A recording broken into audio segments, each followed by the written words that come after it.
Welcome back to DelphStack. In this video, I will show you how to fix Call of Duty Black Ops 7 not launching, crashing, not loading, or showing a black screen on Xbox Game Pass PC. First, update your graphics drivers. Outdated drivers often stop the game from starting.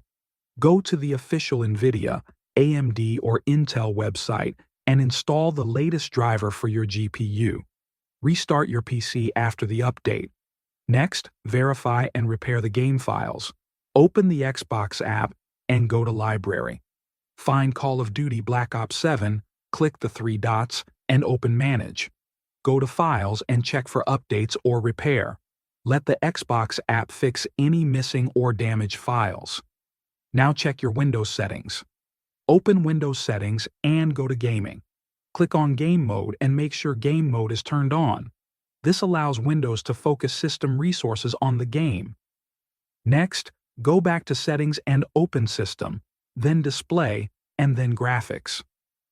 Find Call of Duty Black Ops 7 in the list or add it manually.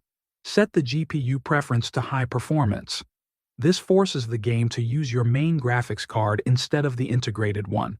Finally, install or repair Microsoft Visual C++ files. Download both x64 and x86 versions from the official Microsoft site and install them. If they are already installed, use the repair option.